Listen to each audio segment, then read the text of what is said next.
Ciao, and welcome in this fifth video about stracciatella. Let's give a twist to our stracciatella. How can we do this? In two ways. We can change the gelato, no white gelato, but another gelato, okay? Or aromatize and give a twist to our chocolate. How can we do this? Let's see it together. Here in front of me I've got many ingredients that can help us. On the left I've got spices, for example. The spices are perfect. I've got cinnamon, anise, tonka bean, red hot chili pepper, red pepper. There are thousands of other spices I can use in my chocolate. I can make it in powder or in pieces.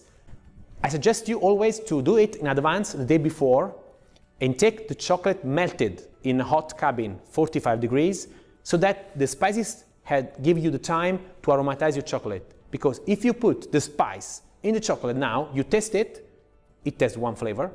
If you keep it one day, it's going to have the real flavor.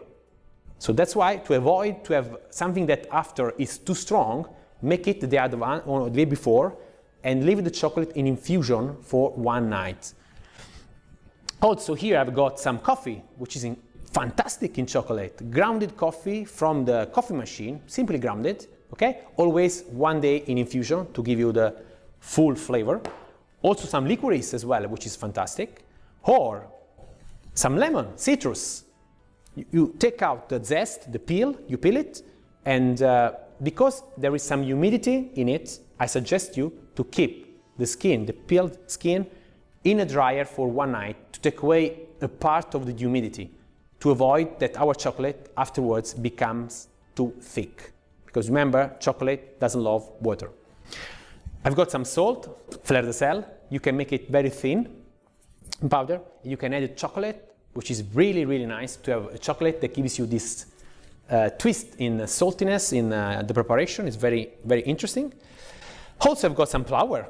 Be careful with the flour because the limit sometimes between having something nice with the flowers and not nice and disgusting is very, very short. So just be careful. Here I've got some fantastic lavanda. Here it's June. In Italy it's plenty outside of lavanda.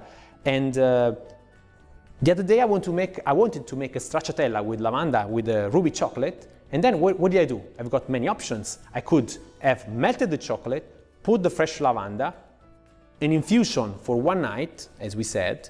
The day after, take away the lavanda and then use my chocolate. Or I can use